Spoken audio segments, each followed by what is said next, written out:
Here we go again. Right, this time Catalunya on the Aprilia. Let's go. Right, front brake 355, rear brake 200 because it's still getting too much slide if I try and use the bigger disc. Suspension not as severe as Le Mans. 2 on the front, 4, and then 5 for hardness. And then we're going 2 on the compression, still getting the compression so it dives down and the rebound is as slow as possible. So rebound on 7. Rear preload, so it's still slightly higher than the front. Rear preload on 4.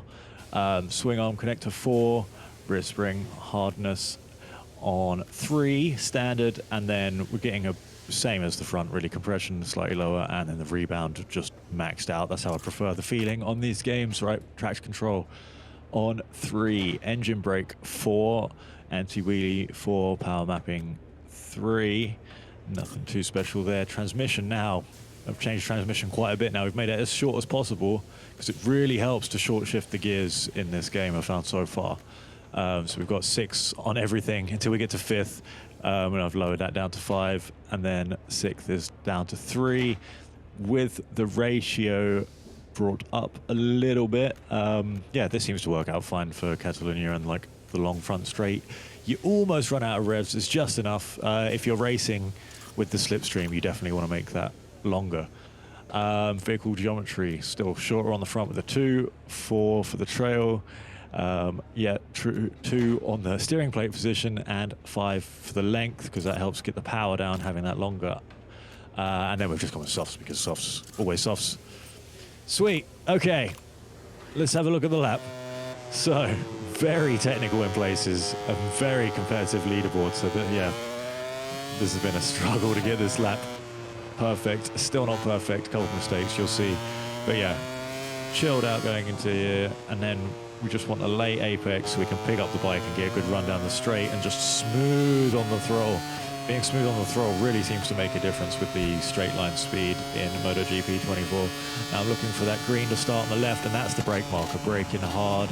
You have to release it a bit for turn 1. It's really difficult. We'll have a look at that in a sec. And then, yeah, over to the left as much as you can, and then try and get on as much power as you can without it sliding, head for the inside. And then you're running it out wide slightly so you can get this bit of cutback and get harder on the power and pick up the bike for the exit. Brake at that line, down to 2nd, drifting out a bit. This is a big double apex corner. The next one, oh, not quite making it where I want. Now this is hard as well. Downhill into turn 5. Oh, really, really deep in the brakes. Bring it back around and pick the bike up and get on the gas smoothly to get a good run out of there. That little road on the left is the brake marker for here, down to 2nd. Over the right-hand side, sometimes run over that curb. You don't have to, as this shows. This is a really frustrating corner. The amount of times I've lost the front into there. It just goes light as you crest over, and it's like a fast corner going or leading onto as fast straight, so there is a lot of time to be made up in the risk, but the amount of times you can ruin your whole lap just by doing something dodgy around here. Anyway, right, into this one, turn 12, another big double apex, not as big as the others, mine, but yeah, you've got to be patient to get on the gas for a lot of these. Here you're just clipping it, just maintaining corner speed. It's hard, it's downhill. Then again, late apex, bring it around, then hard on the gas, start picking the bike up smoothly again to get a good run onto the next lap. So we've got a 37.0 there, very, very happy with that. Would have loved to get 36, but it's too difficult to put everything together for now. But yeah, let's have a look. A study of the line from above. You should be able to see it a lot better from up here. So down into turn 1, really just trying to drag it around the first corner, get on a bit of gas, squirting between those two, running out wide.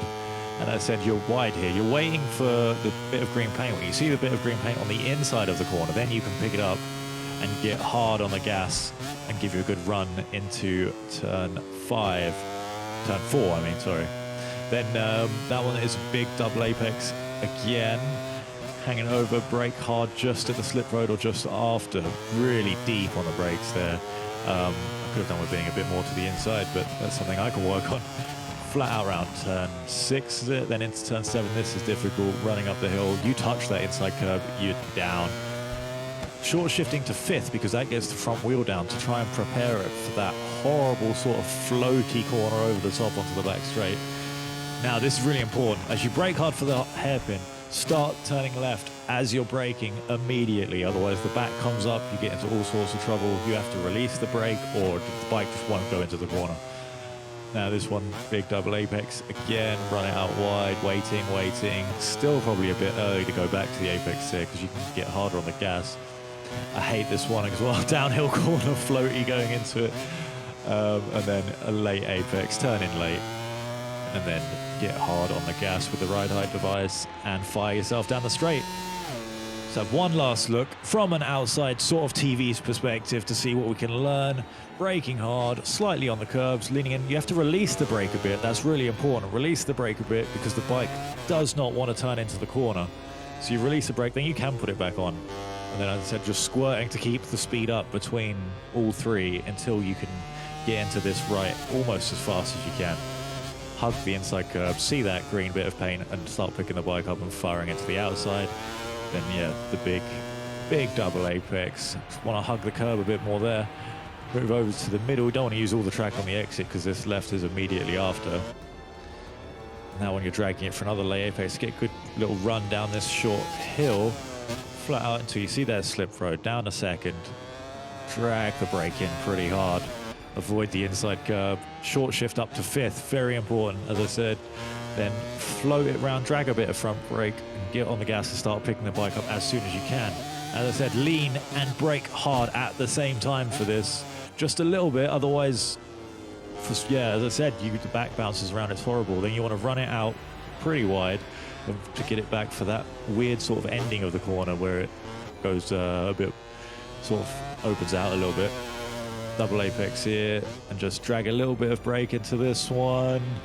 Get on the gas when you can, and you're just trying to run as much corner speed, and then drag it in for the final one. Late apex, pick up the bike, hard on the gas, shoot out, and you're done. Right. God, there we go. But now that puts us where 22nd top British rider. I'm happy with that. I'm sure someone will beat me immediately now. But yeah, there you go. That setup is good enough for a 136 anyway. Good enough for top 20. I hope that helps. Anyone needs any advice or anything, let me know. Happy to answer the comments. Yeah, subscribe, like. Thank you for the support in the last video. Looking to do a video on more specific technique and stuff in the very, very near future, so watch out for that. Thanks. Bye.